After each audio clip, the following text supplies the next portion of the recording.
So, this is not a cleaning episode. This is a nervous system episode. Because if you're a neurodivergent mom, the mess isn't just mess. The mess is volume. The mess is input. The mess is unfinished loops. And when your brain is already fried, the house starts feeling like it's yelling at you. So if you've ever stood in the middle of your living room and thought, I can't even start, this one is for you. Welcome back to Grounded and in Full Color. I'm Princess Ebony, a neurodivergent stay-at-home mom of 3, digital content creator, and the friend in your headphones who is going to tell you the truth without shaming you. Today, we're talking low spoons homemaking, what it looks like when your capacity is low, but the house is still loud, the house is still moving, and everybody still needs you. And by the end of this episode, you're going to have 3 microsystems you can copy this week. 1, an anchor room, or if that's too much, an anchor surface. 2, a reset ritual, a tiny closing shift that stops the house from fully collapsing. And 3, a bare minimum meal flow built around themed days, so dinner stops requiring brain power you don't have. Also, we're doing something fun today. I'm going to turn a 10-minute containment reset into a 25-minute Pomodoro-style sprint. So if you're listening while looking at your own chaos, you can literally do this with me. No perfection, just containment, just relief. So let me paint the moment that inspired this episode. I'm standing in our living room and I'm looking at everything. The computer area is loud. The dining area is loud. I can see a little peek into the kitchen, and that's also loud. And not to mention the living room floor. It's like the floor was begging for me to notice it. Meanwhile, because motherhood is a constant plot twist, the baby needs to be fed, my husband needs a favor, and the other 2 are probably doing something that will require me to respond in the next 30 seconds. And my brain is nowhere to be found. Like, hello? Anybody home? That moment right there used to send me into one of 2 places. Either I tried to power through and do everything and then crash, or I'd shut down because I couldn't do everything and then spiral in the shame. So I had to build a third option. And that third option is what we're doing today. When I say low spoons, I just mean low capacity. It's not laziness, it is not a character flaw, and it's not that you need more discipline. What it is that my body is tired. My brain is overloaded and my executive functioning is not online the way that the internet assumes that it is. Low spoons looks like dishes feeling like a full body task. Laundry becoming a mountain you can't emotionally climb. Food becoming a decision storm 3 times a day or more.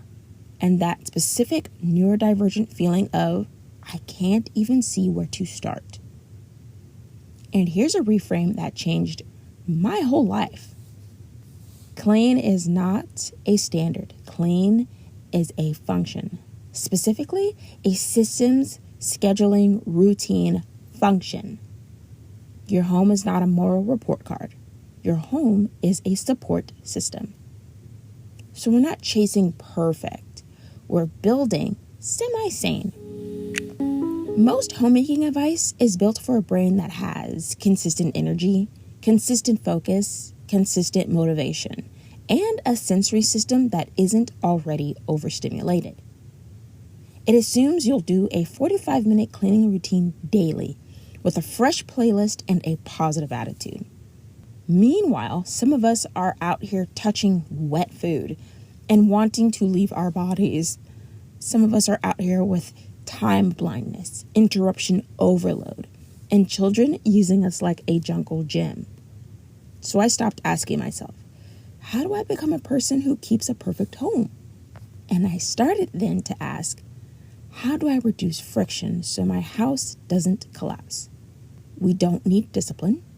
We need design. Okay, let's do some designing, mama.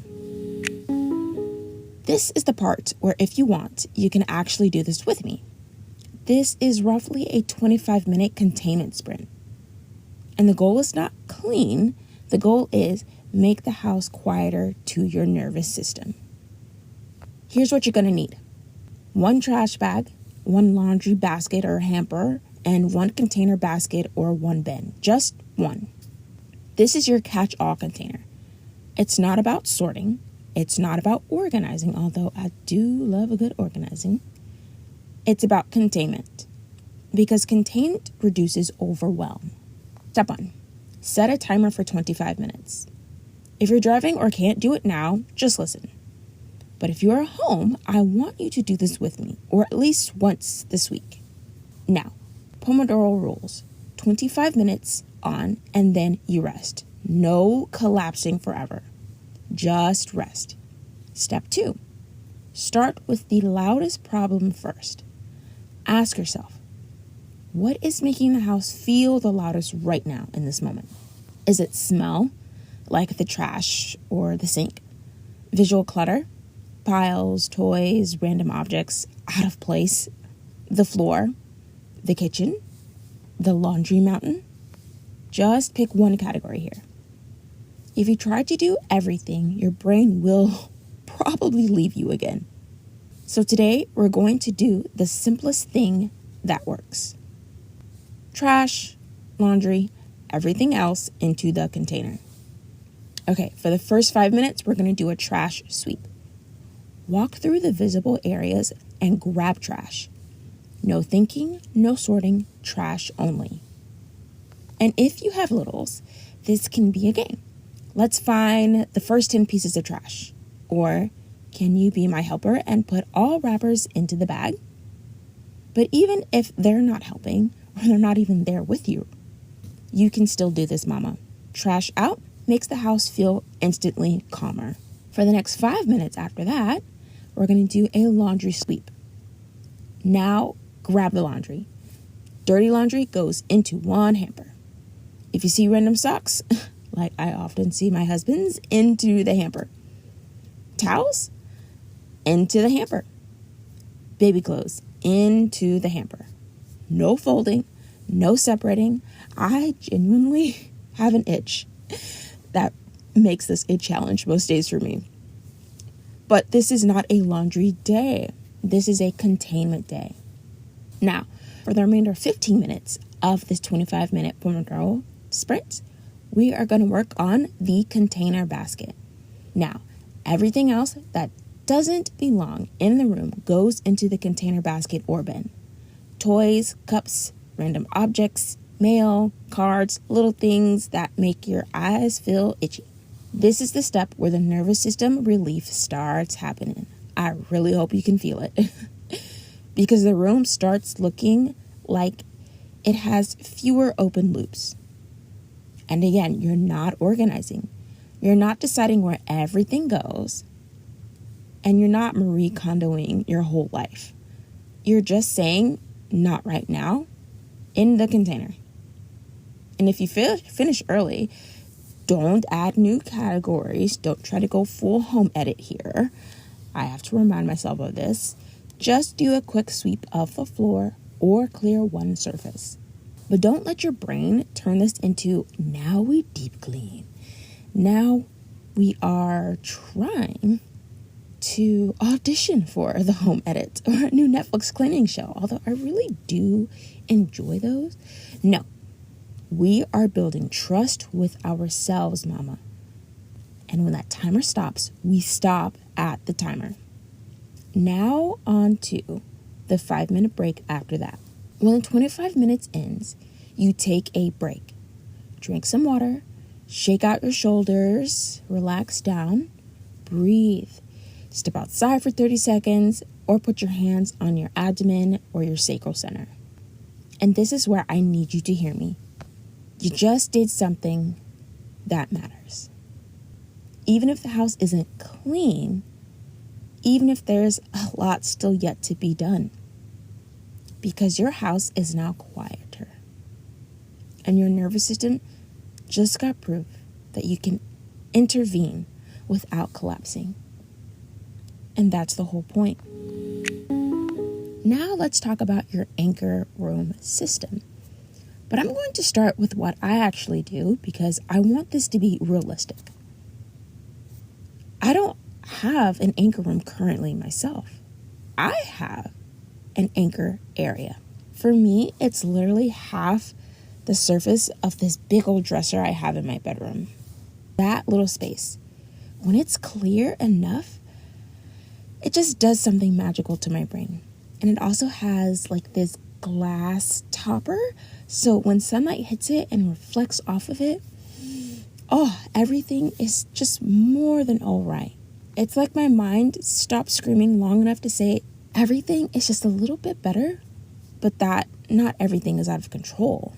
I have one place that signals, okay, I can land here in this spot. So here's the principle. When one room is decent, your brain has a landing pad where it can stop panicking. And if one room is too much right now, do like I do. Start with one surface. Not your whole house, not even the whole room. You're going to build up to that naturally. One surface, a dresser corner, a countertop section, half a table. Your anchor surface is your nervous system's home base. And then when you build consistency with that, you can expand into the rest of the room, into an anchor room.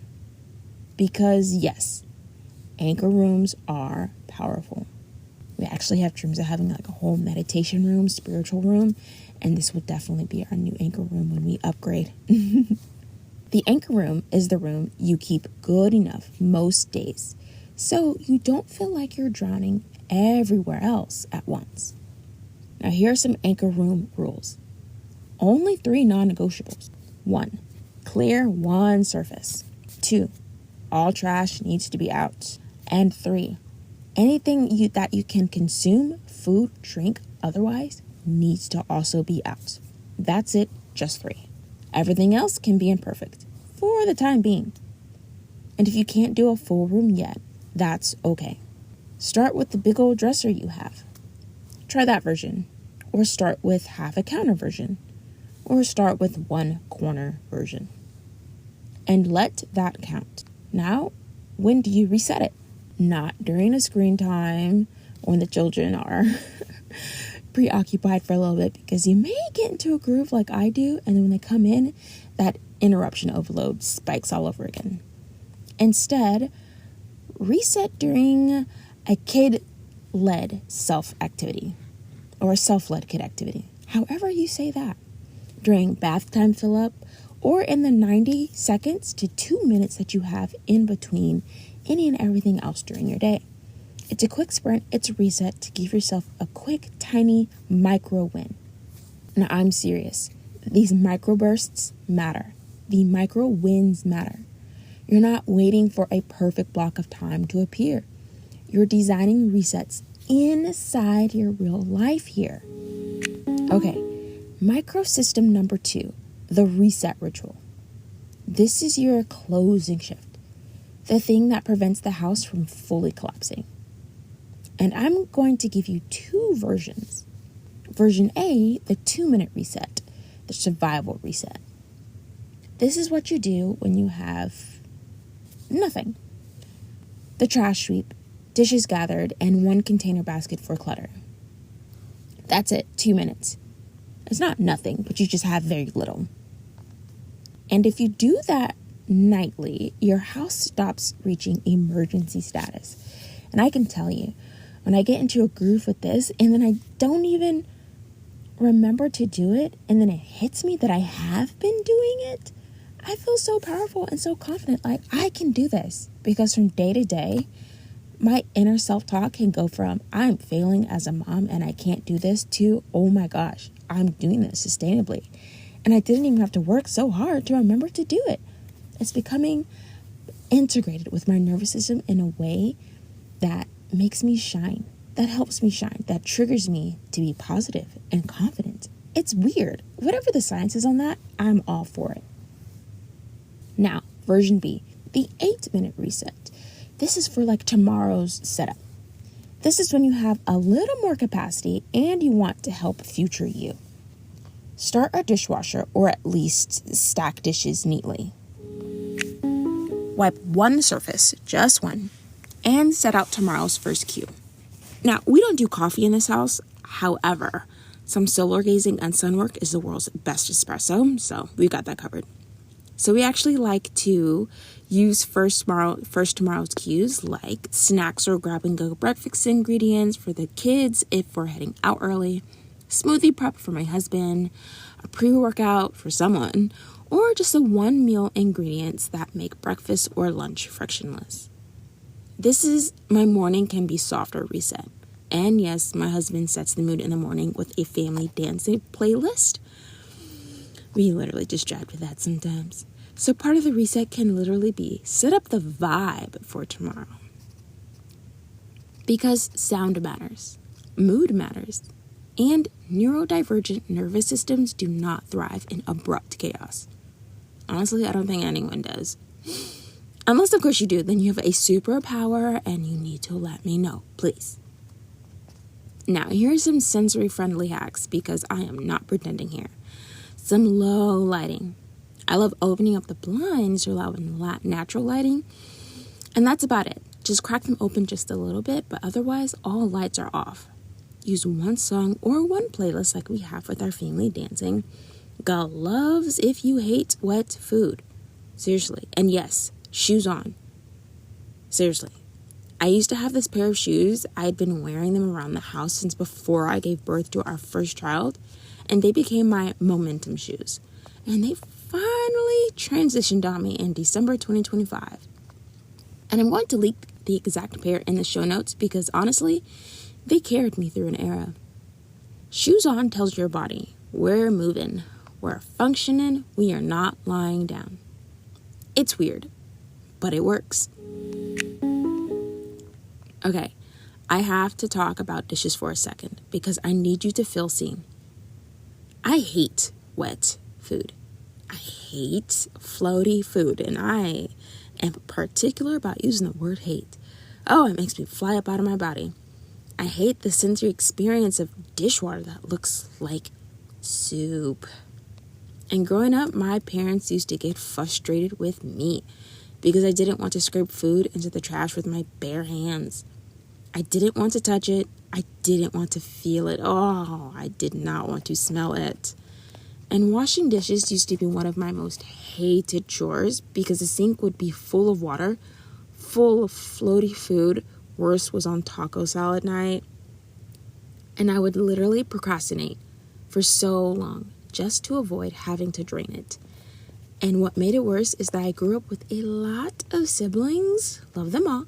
So we went through a lot of dishes. And it took me a long time to give myself permission to do what my nervous system needed. Sometimes I would drain the water completely and refill it with clean water just to finish.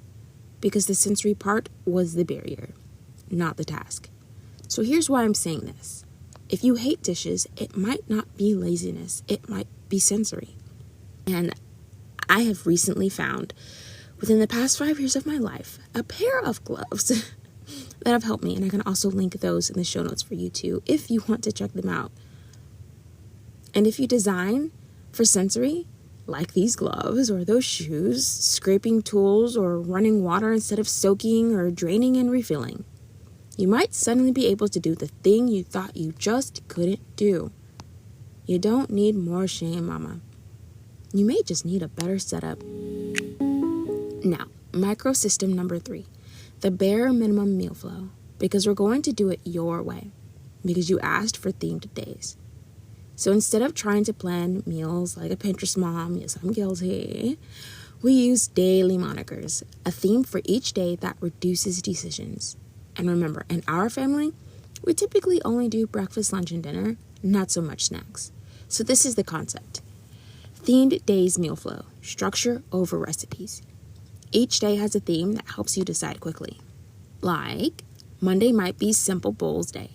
Tuesday might be taco style day. Wednesday might be sheet pan day. Thursday might be leftovers or remix day. Friday might be fun day. Saturdays might be family favorite day, and Sunday might be a reset day. That's just an example. Now here's what we actually do in my family. So on Mondays, I try to find something that just had the M in it. So for breakfast, we have oatmeal Mondays, and then for lunch and dinner, meatballs, and then meatless Mondays. Taco Tuesdays is the entire day for Tuesday. Breakfast taco, lunch tacos, taco bowls. Wednesdays are waffles, which I now make my own batter mix for both waffles and pancakes. I'm still workshopping the recipe because my husband is a much larger foodie than me. So his input is valued and considered. But I have to finish this current batch that we're on. So we have waffles for Wednesdays using that batter. We have like wacky noodle bolognese, just pasta spaghetti. And then International Wednesdays. That's something my husband came up with because I just couldn't come up with anything else. But I am very excited to do that one. Thursdays are Toasty Thursdays. So like toast and eggs for breakfast, and then like tenders and tots for lunch with some carrots. I couldn't think of anything else that was toasty or Thursday for carrots, but my children love those. And for dinner, I think we skip that one too. But usually he only really eats 2 of these meals because he takes something else to work, or he is taking a smoothie instead because of his workout habits. Fridays are Flapjack Fridays, and we'll have like fish fry, and then we'll have like fun food day or food truck food day. We found this extremely cool food truck book that when I looked at the cover, and I'll link it in the show notes, I was like, we are immediately getting this. Oh, and I remembered for Thursdays, it was fried chicken. Yeah, it didn't really vibe or rhyme like International Wednesdays. It was something my husband came up with, and I was like, we can do that. Because I have been cracking open this recipe on like oven fried chicken. It's amazing. Now for Saturdays are like stacked Saturdays or sandwich Saturdays. So like quesadillas or breakfast sandwiches. Now those float in between loosely breakfast and lunch. And then for sure for dinner, my husband likes sandwiches. So hot sandwiches, chicken sandwiches, burgers, just stacked Saturdays. And Sunday is also our reset. For the house, for the clothes, for meal prep. Any leftovers for this day, a home-style cooked meal, more like more like Thanksgiving-style food. My husband really loves that. So I do that for Sundays. And I just call it like country Sundays. It just seems like a nice, homey way of saying that we're resetting for the week for that day. Now, here's the language I want to repeat like a mantra. If it requires thinking, it's not a low spoons meal. Low spoons meals are default, repeatable, minimal steps, minimal cleanup, minimal decisions. And yes, for low spoon seasons, Hungryroot is one of those things that can help because it's basically, I do not want to cook, so I'm not going to. And that counts. If you're the kind of mom who's trying to build a softness without collapsing, Hungryroot can take decision fatigue off your plate. Literally. Now, this is where you can do a snack plate dinner instead, because it can also be dinner. And this is the snack plate dinner elite style. And the reason I even learned about it is because my husband sent me something on Instagram. It's basically a build your own plate dinner. Protein, fruit, veg, something crunchy, something easy. It's not lazy, it's functional. It's nervous system friendly and toddler friendly. And it feeds the people. That's the job. Okay, let's recap the 3 microsystems. 1, anchor room or anchor surface, if that's where you are right now. 2, reset ritual, a 2-minute survival reset plus an 8-minute tomorrow setup. 3, themed days meal flow, structure that removes decision fatigue. Now I want to give you a few sticky note scripts you can literally write and put somewhere visible. Containment counts. Good enough is the goal. Reset, don't overhaul. Support beats shame. A semi-sane house is a win. All right, here's your listener challenge of the week. The Semi-Sane challenge. For the next 7 days, I want you to 1, pick your anchor room or anchor service. Next, do the 2-minute reset each night. And lastly, choose your theme day meal flow, even if it's just 3 to 4 themes to start with.